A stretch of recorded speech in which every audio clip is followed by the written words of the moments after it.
Madame, Monsieur, bonsoir. Notre question d'actualité, c'est l'employabilité des jeunes et qui coïncide aussi avec le bilan de mi-mandat de ce gouvernement. Mercredi 24 avril, le chef de l'exécutif présentait les réalisations de son gouvernement à mi-mandat. Selon Aziz Arnouch, l'exécutif a réussi un exploit en créant, toujours selon les chiffres qu'il a avancés, plus de 621 000 postes d'emploi à ce jour dans les secteurs non agricoles, grâce principalement au programme Força et Aouraj qui vise justement les jeunes en particulier. Pourtant, en novembre dernier, le Haut Commissariat au Plan a alerté quant à la hausse non négligeable du chômage enregistré parmi les jeunes âgés de 15 à 34 ans.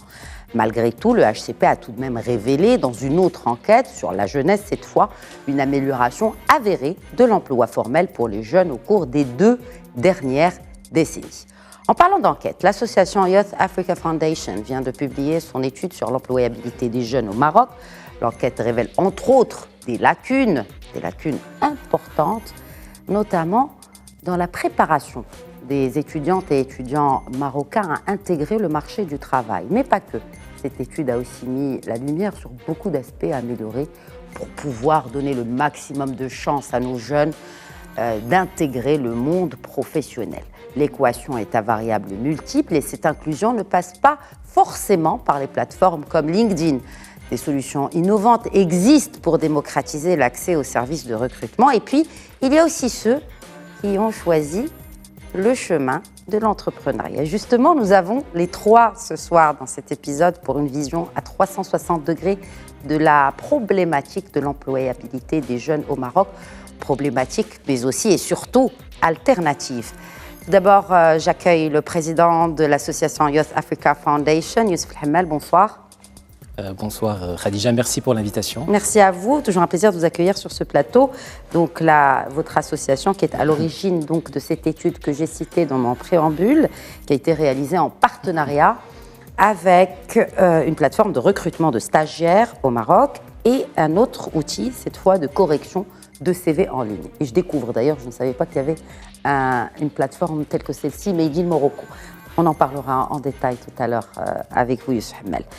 Nous avons également avec nous le CEO d'une start-up HR Data Tech, Quix, qui se veut comme un outil pour démocratiser l'accès aux services de chasseurs de tête. Et Quix qui se positionne comme l'alternative numéro 1 à LinkedIn et au cabinet de recrutement traditionnel au Maroc, mais aussi sur le continent africain.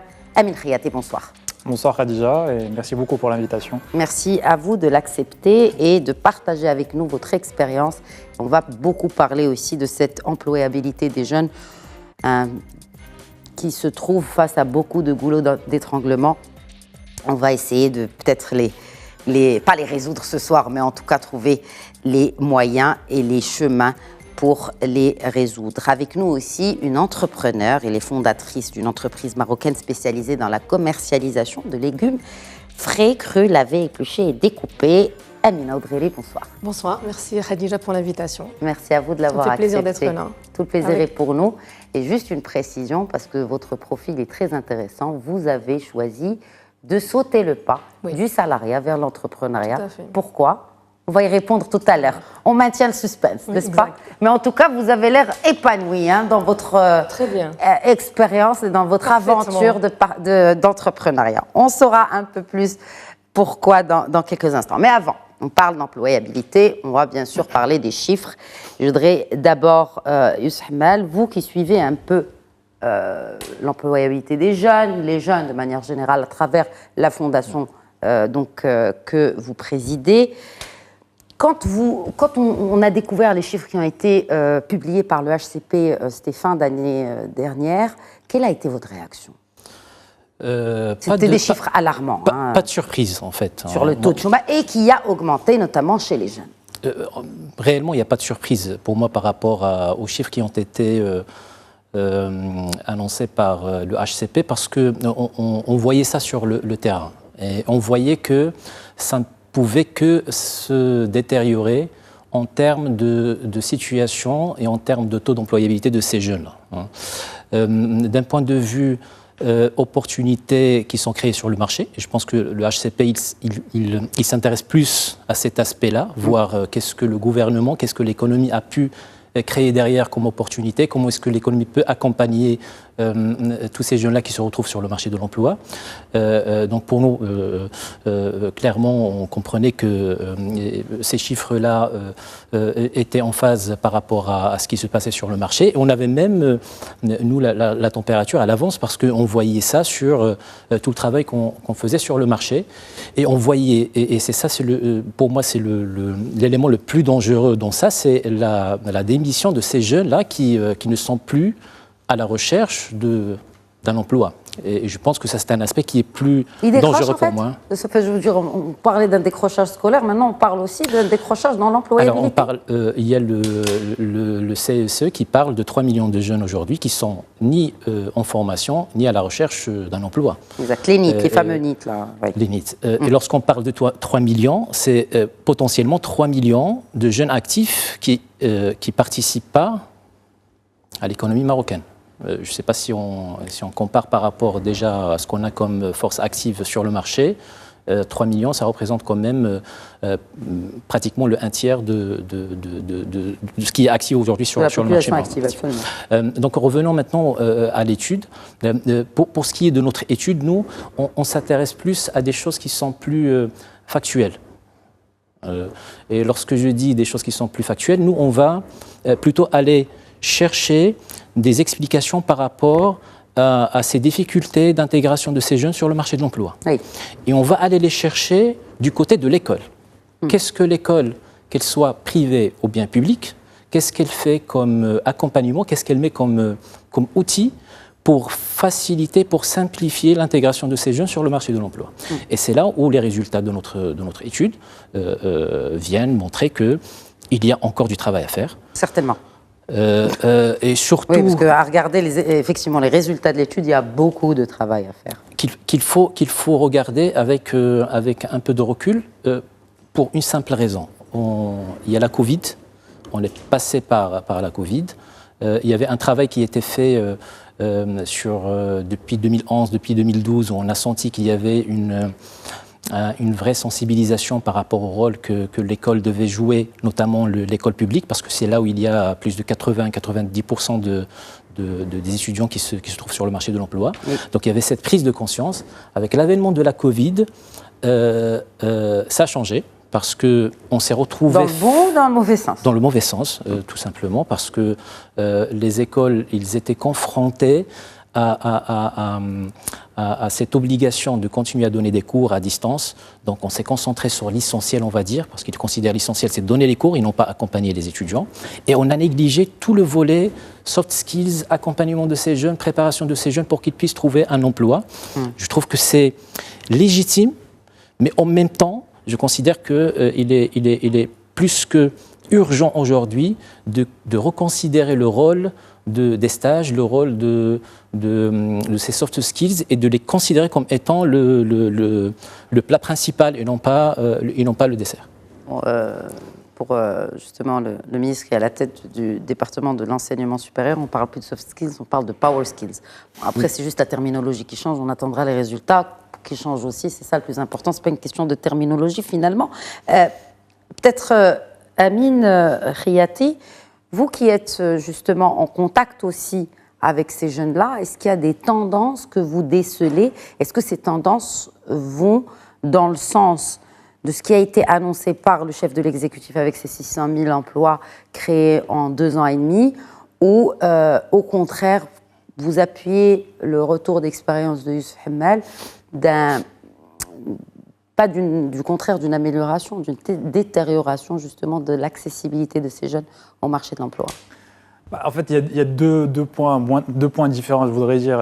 Déjà, c'est vrai que l'accessibilité à l'emploi, le premier emploi, et là je suis d'accord avec Youssef, il y a eu un laisser-aller durant le Covid, et j'adore d'ailleurs ce mot-là, le power skills, est quelque chose qui est très important pour les entreprises. Donc en fait, on s'est retrouvé avec des jeunes complètement perdus, qui ne savent pas, compétents certes avec des compétences techniques, mais ils ne savent pas comment trouver un travail.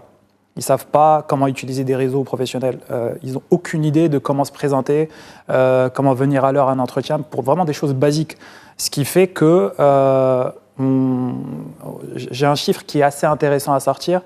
Une entreprise, lorsqu'elle reçoit 100 CV sur une annonce, il y en a 80 qui ne sont pas vus, juste faute de format. C'est énorme. Ils ne sont même pas regardés, même pas consultés, rien. Parce que le jeune ne sait pas qu'un CV...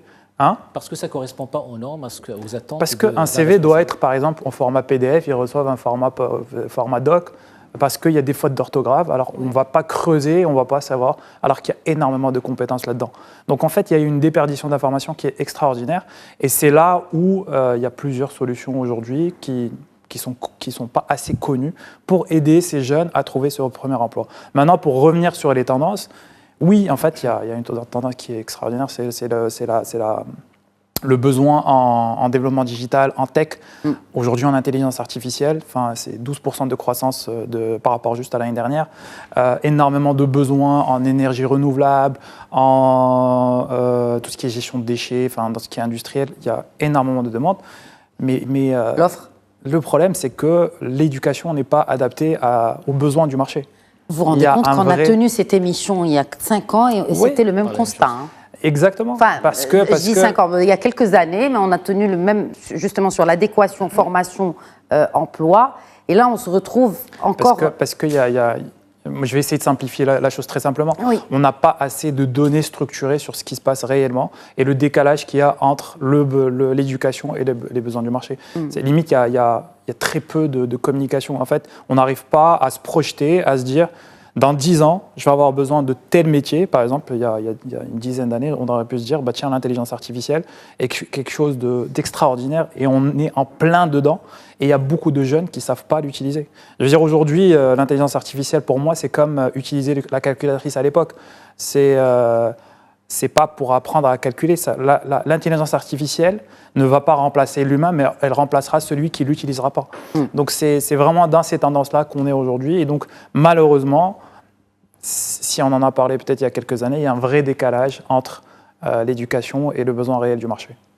Oui, avant d'entendre justement Amina Audreli qui va aussi partager avec nous son expérience, parce qu'on a parlé un peu des résultats de cette étude de Youssef Hamad, et justement cette dynamique de partenariat école-entreprise qui est l'un des résultats phares. Donc là, on parle des écoles privées. Ça va, elles scorent bien. Près de 80% des écoles privées ont déjà organisé des... Ils sont obligés. Ils sont structurés pour ça. Ils sont obligés. Les parents, ils paient bien pour quelque chose. Voilà, on ne peut même pas assurer un job pour leurs enfants après. C'est pour ça que je dis la problématique n'est pas dans les écoles privées. La problématique, elle est dans la masse, là où il y a le plus de nombre d'étudiants qui vont demain se retrouver sur le marché de l'emploi et qui sont dans le public. Et aussi la problématique, et c'est là où j'ai envie de dire, c'est le ministère ou les présidents des universités, ils font de leur mieux. Je m'explique. Un des chiffres qui ressort chez nous, c'est que dans les écoles privées, dans le secteur privé, on a un conseiller emploi. Oui, un consultant de recrutement, c'est ça ce que vous appelez consultant de recrutement. Un consultant de recrutement sur 500-600, ce qui reste énorme. Alors, lorsqu'on part vers le public... C'est 24,7% des écoles privées ont un consultant en recrutement selon l'étude. Mais lorsqu'on fait le rapport consultant, combien d'étudiants il va gérer, on est sur des chiffres qui sont... ça reste raisonnable, mais ça reste quand même amélioré. Mais dans le public, on est pratiquement à 1 consultant pour 10 000.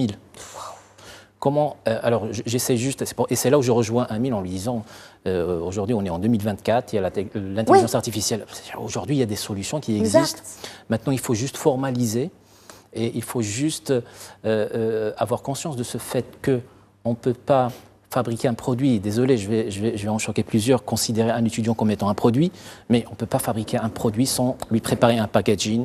Vous êtes réaliste, vous n'avez pas choqué parce que, in fine, oui, c'est un produit. Donc, on a besoin d'accompagner et surtout donner, en termes d'equity aussi, donner à tous les étudiants les mêmes chances face aux opportunités qui s'ouvrent et qui se trouvent sur le marché. Et ces opportunités, malheureusement, ils vont aller de plus en plus vers le privé parce que encore une fois, les parents, ils payent pour que leurs enfants travaillent, contrairement au public. Ça ne veut pas dire que le public ne fait pas son travail. Je dis juste que le volume ne permet pas forcément d'avoir une approche qui est personnalisée. Et malheureusement, jusqu'à présent, dans le public, on ne fait pas appel à la technologie pour pouvoir améliorer ces chiffres-là. Alors qu'on parle d'une université 4.0, enfin... J'aimerais juste préciser une petite chose très importante, parce que je n'aimerais pas qu'on soit pessimiste. En fait, on a des compétences magnifiques. En fait, on a des jeunes qui sont là, qui ont envie de bosser, qui ont des compétences magnifiques. C'est juste, ils ont besoin de ce petit pont d'un rien. En fait, ils sont là, le travail, il est là, quoi. Pour certains métiers, en tout cas. Ils veulent juste rencontrer le recruteur. Exactement. Voilà, c'est avoir la chance de se défendre et en même temps d'avoir les outils pour se défendre. Il ne faut pas y aller comme ça, il faut être prêt. Donc c'est juste vraiment quelques petites formations, utiliser les bonnes technologies et finalement et on peut réussir. Khadija, et je me tais après. Hein. Non, c'est pas le but. Moi j'ai un point aussi qui me dérange le plus, c'est que on parle d'employabilité, mais surtout on ne parle pas de frustration. Imaginez tous ces jeunes-là qui demain ne reçoivent pas de réponse et ils se disent oui, il y a un coup de piston, il y a quelqu'un qui, c'est pour ça que je n'arrive pas à trouver, alors que ça n'a rien à voir avec le coup de piston, c'est juste ces jeunes-là qui ne parlent pas le même discours qu'un recruteur. Lorsque je vais envoyer un CV avec des fautes d'orthographe, avec une photo qui n'est pas professionnelle, avec un ordre qui n'est pas bon, mise en page, c'est éliminatoire. Je vais passer à côté, passer à côté d'une opportunité, je vais dire que il n'y a pas... Il n'y a pas d'emploi au Maroc, alors que c'est pas réellement ça. Alors que c'est réellement, et je pense qu'Amélie pourra le confirmer avec ses recruteurs. Alors, les jeunes aussi, ils veulent aller vers l'entrepreneuriat. Aujourd'hui, c'est une forme aussi d'inclusion économique. Le salariat ou l'entrepreneuriat, un choix cornélien, Amina Oudriri, qu'est-ce qui vous a fait changer de chemin? Le cap. Oui. Alors moi, dans mon parcours professionnel, j'ai travaillé 20 ans dans une multinationale, ici au Maroc. Et je pense que... Vous avez été recruté facilement? Oh, si je vous racontais mon recrutement, ce serait... Le stage. C'est le stage qui nous intéresse. Non, est-ce que c'était une mince affaire pour vous? Alors, j'ai fait un stage durant mon cursus scolaire et d'éducation, parce que j'ai fait une école... de gestion, je suis issue de la première promotion d'HEM. Ok. Voilà, donc qui était à l'époque la première école, et tout le monde avait un peu peur, on ne savait pas ce que ça allait donner, mais on avait des recruteurs à la porte, donc ils étaient déjà là. J'y suis pas allée. Pourquoi? Parce que le stage que j'ai eu, c'était un stage dans une banque, et les recruteurs qu'on avait, c'était la banque, et j'ai eu une mauvaise expérience de stage. Okay. Et quand ils sont venus, je me suis même pas présentée parce que ça m'intéressait absolument pas. Et je m'étais dit, ça c'est pas fait pour moi, parce que j'ai eu un mauvais stage. Et ça, on en parlera tout à l'heure parce que ça m'a marqué moi en tout cas, parce j'ai été très mal encadrée. J'ai fait des photocopies et j'ai servi du café toute la journée. Bon, je vous parle de ça il y a 30 ans. Et je pense que je ne sais pas si ça a beaucoup changé maintenant, mais en tout cas moi, ça m'a complètement. J'ai été frustrée. Ça ne m'intéressait pas, donc j'ai choisi une autre voie. Et le recrutement que j'ai eu... Et vous savez, bon, il y a aussi peut-être un peu la chance, les opportunités. Puis dans la vie, il faut savoir aussi saisir quelques opportunités. J'ai travaillé une première fois pendant 18 mois, mais là où j'ai passé 20 ans après, ça a été par le biais de quelqu'un qui est venu me poser sur mon bureau un numéro de téléphone et un nom. On m'a dit « appelle ». Il recherche quelqu'un. Je lui ai dit « ah bon ?» Il m'a dit « oui, tu as jusqu'à 18h pour appeler ». Oh, wow. À 17h30, j'ai appelé. Et la personne m'a dit, il faut que je vous voie maintenant parce que je pars en week-end. Et c'était vendredi, je vous assure. Hein. J'ai pris le téléphone, j'ai dit OK. Je lui ai dit, alors j'arrive, laissez-moi juste le temps de quitter mon emploi, de quitter l'horaire, parce que je devais quand même respecter. Il m'a dit, je vous attends. Jusqu'à 20h, 21h, il n'y a pas de souci. Et dès que c'est comme ça que votre expérience a commencé dans le salariat. Et donc je suis partie pendant 20 ans, j'ai évolué effectivement très très bien. Mais puis à un moment donné, en fait, j'ai saturé. Pour plusieurs raisons. J'avais envie de voir autre chose.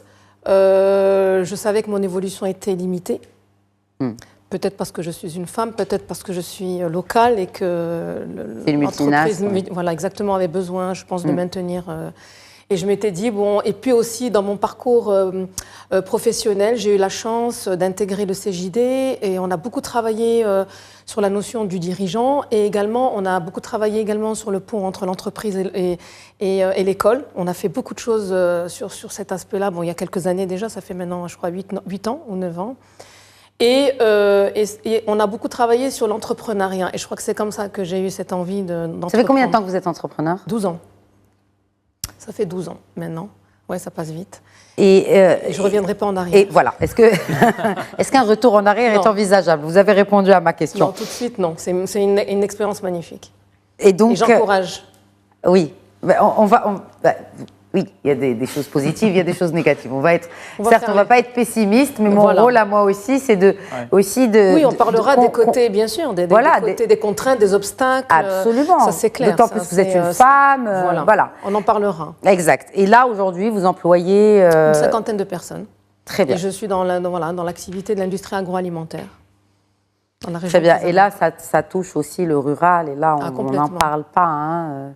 Il y a une tendance aujourd'hui qui a été partagée avec moi lors d'une émission précédente par le président de l'APEBI et qui me parlait de ces jeunes qui sont dans des zones reculées et qui aujourd'hui travaillent pour des groupes internationaux en freelance. C'est aussi une tendance aujourd'hui qui ressort. Absolument. Peut-être Amin Riati. Et en fait, c'est des petits génies, hein. Et ils travaillent dans le codage. On en parlait juste avant l'émission. C'est parfait. Oui. Parce que ces jeunes-là, qui sont vraiment talentueux, ne sont pas assez visibles. Et en fait, il y a certains grands groupes très malins qui se sont rendus compte. Et comment ils font pour les accrocher? En passant déjà par des solutions comme Quix, parce que ça vous permet de vous connecter avec des chasseurs de tête locaux qui, eux, ont un réseau local, qui connaissent justement... Et vous êtes présent dans les 12 régions du Royaume? On est présent au Maroc globalement, plusieurs pays en Afrique, en Inde et en Égypte aujourd'hui. En fait, tout le concept de Quix est vraiment là, c'est d'aller chercher les candidats qui ne sont pas assez visibles en utilisant des experts en recrutement. Donc, et effectivement, on l'a remarqué, en fait... C'est pour ça qu'on s'appelle HR Data Tech, parce qu'on arrive à générer de la donnée à travers nos soldats qui sont les chasseurs de tête freelance. Et on a de la donnée incroyable. C'est qu'il y a des petits génies dans des patelins, Tiznit, des régions reculées, qui ne sont pas assez visibles. Ils ne sont même pas sur LinkedIn, pour vous dire, parce que normalement, la moindre des choses, c'est d'être sur LinkedIn. Mais il y a un chasseur de tête qui les connaît. Ils ne sont pas sur LinkedIn parce qu'ils n'ont pas confiance Non, ils ne sont pas sur LinkedIn parce qu'ils ne le savaient pas, tout simplement, qu'il fallait être sur LinkedIn. On revient à ce qu'on disait tout à l'heure. Personne leur a dit qu'il fallait être sur LinkedIn. Vous savez, il y a 1 200 000 personnes, 200 000 Marocains sur LinkedIn, c'est tout. Si on se compare avec la France, il y en a plus de 25 millions. Ouais. Donc c'est... Bon, après, ils sont 60 millions, on est 40. Bon. Oui, mais bon, c'est vrai qu'à comparer, il nous dépasse largement. Mais je veux dire, il n'y a pas cette culture de LinkedIn au Maroc. Pas encore. Est-ce que la culture de LinkedIn, elle est vraiment orientée job et justement pour chercher des opportunités de travail? Évidemment. Pour les jeunes, c'est le premier truc que je dis à chaque fois que j'ai eu la chance de les rencontrer sur des conférences. Créez un profil LinkedIn, soyez visible, partagez des choses, préparez-vous avant d'aller chercher ce premier emploi. C'est un joli outil qu'on n'a pas eu nous à l'époque. Aujourd'hui, je peux être en 2e, 3e année, je peux être sur LinkedIn, je peux me connecter avec le directeur de la Société Générale et d'autres sociétés et je peux commencer à partager des choses et je deviens visible. C'est extraordinaire. C'est un outil qui, au lieu de passer mon temps à partager des choses sur Instagram ou TikTok, je peux de temps en temps partager sur LinkedIn. Et je vais devenir visible, je vais développer un réseau. Et le jour où je vais avoir besoin de trouver un travail, j'aurai déjà un petit profil avec un petit historique et je peux envoyer à tel recruteur et lui dire « Tiens, je cherche, j'ai vu que tu as posté, ça m'intéresse. » Il faut oublier l'annonce et envoyer un CV. Je veux dire, les recruteurs aujourd'hui, ils reçoivent 200, 300 CV même par LinkedIn, donc 95% ne correspondent absolument pas. Donc si on veut sortir du lot, il faut aller toquer chez le recruteur et dire « Bonjour, je suis la bonne personne, venez, on discute. » L'emploi des jeunes dans les zones rurales, je voudrais juste revenir là-dessus et reculer. Ils ont des stages? Difficile de parler de stages, surtout ce sont des stages qui nécessitent une présence dans l'entreprise. Maintenant, je rejoins un petit peu ce qui a été dit sur cette tendance. Pas forcément des génies, hein. On parle de certains métiers aujourd'hui, et notamment, je pense, via l'APEBI, où il y a des programmes tests où on va accompagner des jeunes pour faire de la rédaction à distance, pour faire des métiers de référencement sur Internet. C'est des métiers qui ne nécessitent pas à ce qu'on soit présent. Présence bureau, quoi. Bureau. Et dans des domaines qui sont aujourd'hui prisés à l'international. Donc, oui, il y a des opportunités, mais ça reste, pour moi, et d'après aussi ce qu'on a comme chiffre, ça reste très limité lorsqu'il s'agit d'ouverture de postes en présentiel. Et généralement, dans certains métiers, surtout lorsqu'il s'agit de jeunes, on a besoin de les avoir, et ça c'est aussi une autre problématique. L'entreprise a besoin de les avoir pour pouvoir les accompagner avec la culture de l'entreprise. C'est les stages de fin d'études. Stage de fin d'études et premier emploi les choses aussi. ont bien évolué depuis l'expérience peut-être Amina Audreri. Là, les stagiaires, on ne les voit pas faire des cafés, etc. On leur donne aussi des missions importantes. C'est un sujet qui revient. Et moi, j'ai une petite anecdote sur la préparation. On est d'accord qu'il ne faut pas préparer et il ne faut pas donner des tâches de préparation de café et de photocopie. Mais un DRH avec qui j'avais échangé en disant oui, mais les stagiaires, il ne faut pas leur donner des photocopies. Il m'a dit, tu sais ce que je donne comme photocopie à ces stagiaires? Ce sont des informations qui pourraient être utiles à ces jeunes dans le cadre de leur évolution au niveau de l'entreprise. Donc, ils ont un accès à une information. Je parle de photocopie, je ne pense pas que les gens aujourd'hui font des photocopies, en tout cas. Oui. Mais sa réponse était que il n'y a pas de sous-travail, sous-mission. Il y a aujourd'hui, il y a des tâches, il faut savoir se il y a une positionner. sous-mission, en tout cas. Il n'y a pas de sous-mission, mais il faut cet esprit de sous-mission chez les HR. Moi, j'ai peur parce que je sais que votre émission, elle est regardée aussi par les jeunes. J'ai peur à ce que ces jeunes-là trouvent des prétextes pour baisser les bras. Aujourd'hui, même si je vais faire on me demande de faire du café, comprenez que c'est à vous en fait de changer la tendance, c'est à vous aussi de vous positionner pour qu'on puisse vous donner plus de responsabilités. Ça veut pas dire. Est-ce que c'est pas parce que c'est là aussi qu'il y a des entreprises étrangères qui se démarquent, qui arrivent quand même à nous prendre beaucoup de matières grises, parce que justement même quand ils les prennent en stage, bien il y a un certain encadrement. Et on sent qu'il y a une implication du stagiaire en entreprise. Il y a un onboarding. On l'appelle onboarding en fait. Il y a il y a un onboarding, exactement. On l'embarque.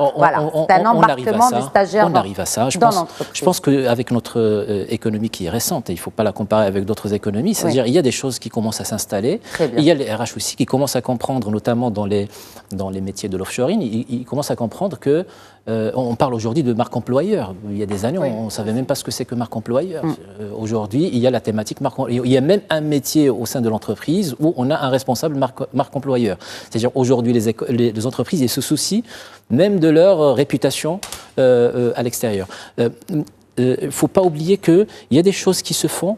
Malheureusement, il faut avoir une taille critique pour pouvoir... d'uniformisation des politiques de stage. Ah, ça c'est magnifique. Dans une économie libérale, comment on peut uniformiser des stages? Parce qu'une entreprise, une banque, ce n'est pas une entreprise d'agro-business, ce n'est pas peut-être une start-up. Enfin, je veux dire, les mentalités, les esprits, les philosophies diffèrent d'une boîte à l'autre, même pas d'un secteur à l'autre, n'en parlons pas. L'industrie, c'est pas les services. Enfin, il y a deux façons de faire. Soit on va obliger, et généralement les gens, on n'aime pas ce qu'on les oblige, c'est-à-dire on va obliger l'entreprise au moins à ce qu'ils prennent des stagiaires, à ce qu'ils les encadrent, avec derrière des vrais rapports de stage, ainsi de suite.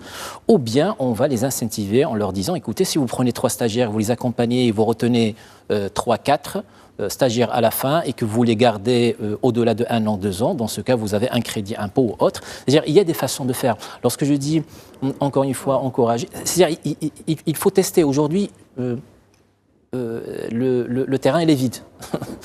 C'est pour ça que, toujours dans les recommandations, on parle de lancement d'un label employabilité. Mais pourquoi les jeunes choisissent justement le freelance? Il ne s'agit pas ici que des jeunes qui travaillent dans des jeux. Il y a de plus en plus, non? Est-ce que ce n'est pas une tendance? Le freelance aujourd'hui, c'est... Ou l'auto-entrepreneuriat, bon. Le freelance, c'est vrai que depuis 2019, il a pris à peu près 15% par an.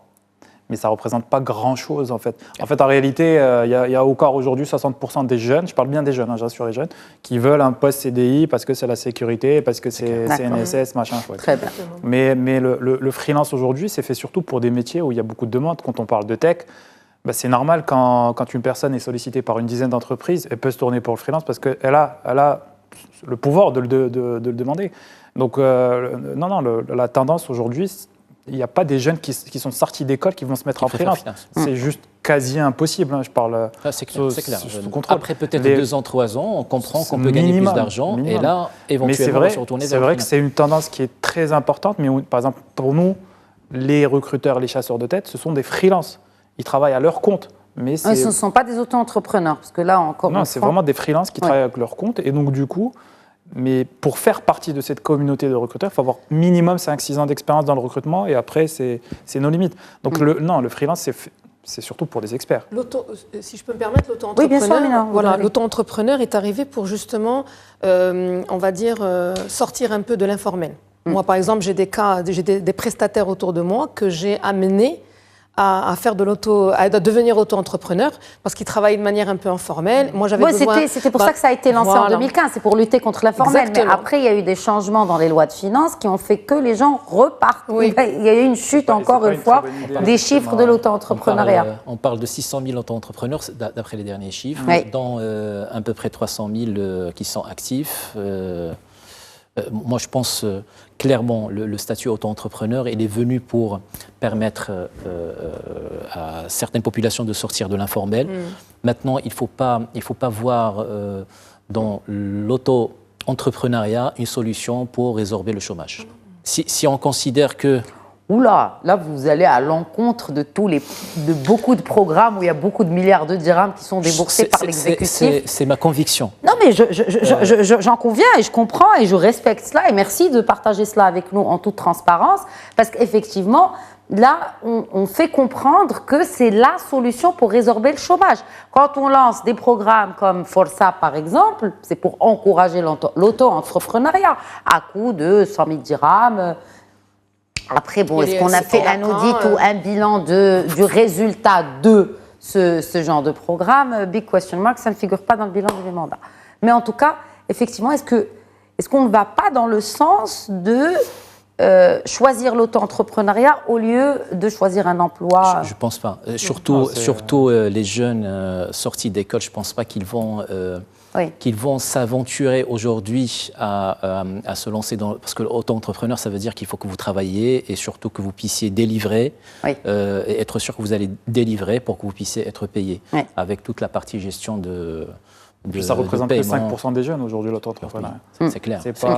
Et puis je pense qu'avec les dernières nouvelles lois qui sont passées sur le sujet, que je trouve personnellement pas une très bonne idée. C'est l'augmentation de l'imposition par rapport à un seul et unique client. Je veux dire, c'est trop limité.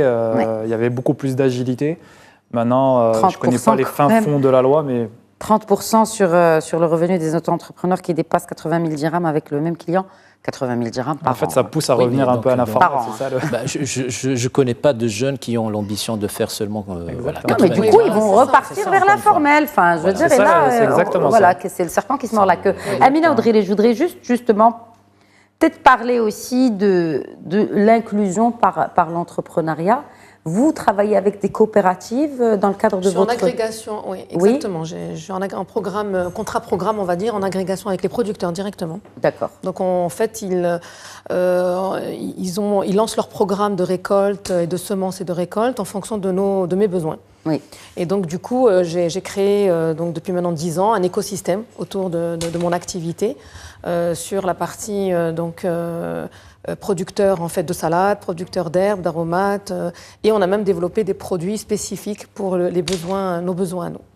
Est-ce que vous sentez que justement dans le milieu agricole, il y a cette ambition, il y a une nouvelle génération de producteurs qui veut accompagner ces évolutions du marché et qu'on peut aspirer justement à voir éclore aussi, dans le cadre peut-être d'entrepreneuriat ou d'entrepreneurs comme vous êtes, à voir éclore cette solution pour les jeunes dans le monde rural, qui représente quand même une part importante de destruction de nombre d'emplois à cause notamment de la sécheresse. Est-ce qu'il n'y a pas des moyens peut-être de creuser dans ces niches-là pour peut-être encourager à aller dans le moderne? Si, complètement. Parce que, en fait, la valorisation de l'agriculture, la transformation et la valorisation, en fait, on a lancé le plan vert au niveau de l'agriculture au Maroc. Et ce plan vert a permis effectivement d'avoir une profusion au niveau de notre agriculture. Effectivement, on le voit maintenant avec les produits qui partent à l'export.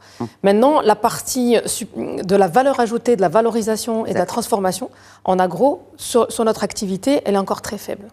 Et là, on a de nouvelles générations d'agriculteurs aujourd'hui qui se lancent justement sur de nouvelles techniques, de nouvelles technologies. C'est la demande, en fait, c'est votre demande qui a créé justement cette la demande, l'évolution de notre secteur. On est plus aujourd'hui, dans notre pays, on est quand même plus... le consommateur est avisé, est averti. Le consommateur aujourd'hui s'inquiète sur la qualité de ce qu'il va manger.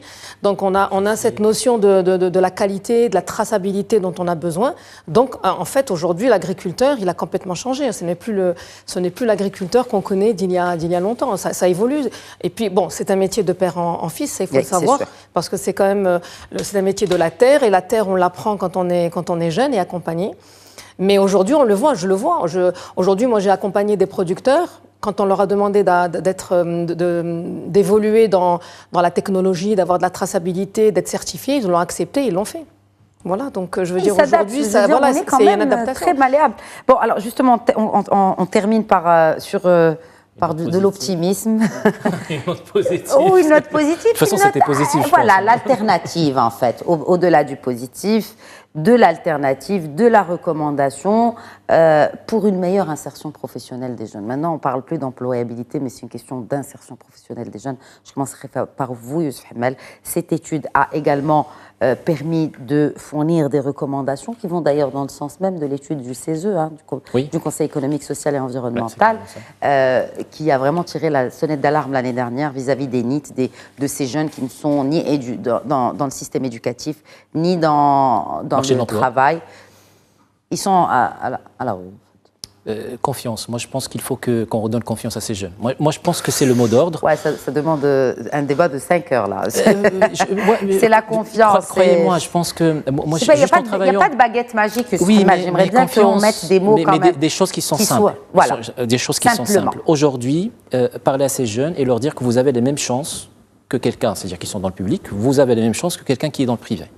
Juste par rapport à ce niveau-là, et leur dire que moi, je vais vous outiller pour que vous ayez les mêmes armes, pour que vous puissiez partir en égalité sur le marché de l'emploi. Juste sur ce point-là, c'est une valeur confiance qu'on va installer dans ces jeunes et qui va leur permettre de se réveiller le matin et de partir à la recherche d'un emploi. Parce que la difficulté aujourd'hui, c'est que ces jeunes-là, ils ne cherchent plus, en fait. Ils se connectent même plus sur les offres d'emploi, ils postulent même plus, ils se présentent même plus à des entretiens. C'est pour ça que je parle de confiance et je suis un éternel optimiste, avec des petits outils, des petites initiatives. On peut redonner confiance à ces jeunes-là pour qu'ils puissent au moins garder le contact avec le marché de l'emploi. Parce que ces 3 millions de jeunes qui ne sont pas sur le marché de l'emploi, c'est 3 millions de main-d'œuvre aujourd'hui qu'on perd et que l'économie, à un certain moment, on va devoir aller chercher. On voit ça au niveau de la santé et autres. Et on va, à terme, dire oui, écoutez, on n'arrive pas à trouver au Maroc, on va aller les importer de tel ou tel pays. Donc, c'est déjà le cas.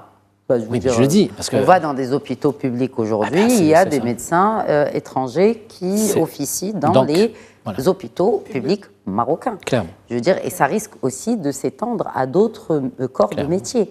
Oui, mais cela étant dit, il y a beaucoup de Marocains, il y a plus de 600 médecins marocains qui quittent le Maroc chaque année. Hein. Oui, mais c'est un autre débat aussi. C'est un peu dans le sens de la globalisation, finalement. Mais vous savez, vous avez parlé de quelque chose de très intéressant. Vous avez parlé de petits points d'inflexion. Oui. Il y a cette question de confiance. On a parlé tout à l'heure de l'uniformisation du parcours de stage. Est-ce que déjà il y a cette optique-là?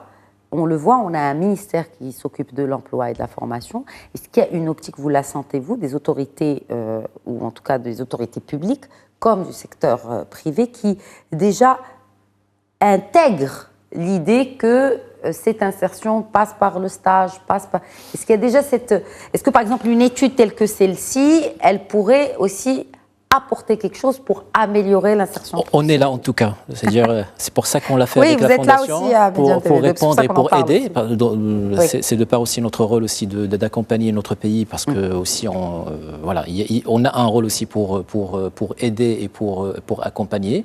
Maintenant, je pense qu'il y a aussi des priorités et le dialogue social qui vient d'être finalisé. Donc, vous avez aussi les informations qui sont sorties. Je pense qu'il y a des priorités.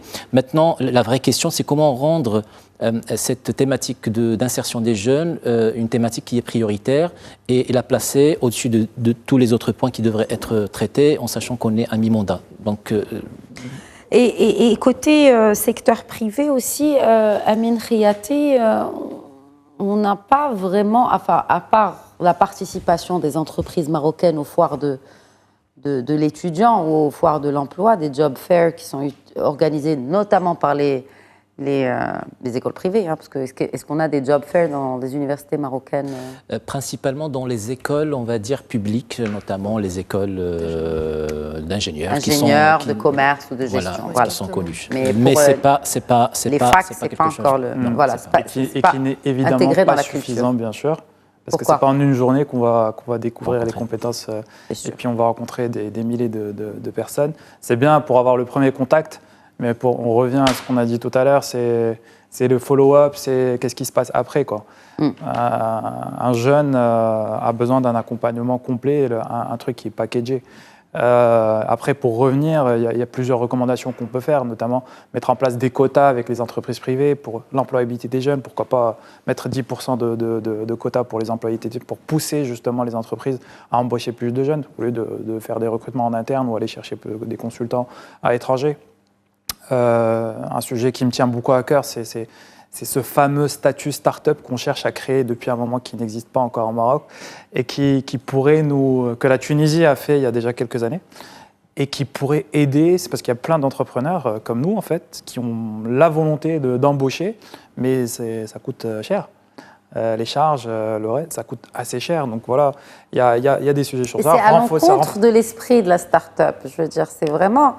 C'est parce que déjà, l'esprit de la start-up, c'est un peu le multitasking. Exactement. Je veux dire, c'est un esprit à part. On ne peut pas comparer une start-up à une TPE ni à une PME, quel que soit. C'est genre, il ne faut pas qu'on regarde la start-up comme en termes de chiffre d'affaires. Exactement. Et en fait, la start-up est celle qui peut embaucher le plus de jeunes.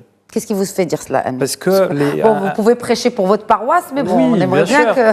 En fait, si on donne les moyens à des startups, en général, je parle globalement, les startups, voilà, c'est les entrepreneurs, c'est des personnes qui ont 10, 15 ans d'expérience, donc plutôt un mindset qui est assez jeune et qui vont être ouverts à donner un peu plus de temps à ces stagiaires, à ces jeunes pour les employer, mais ça coûte de l'argent.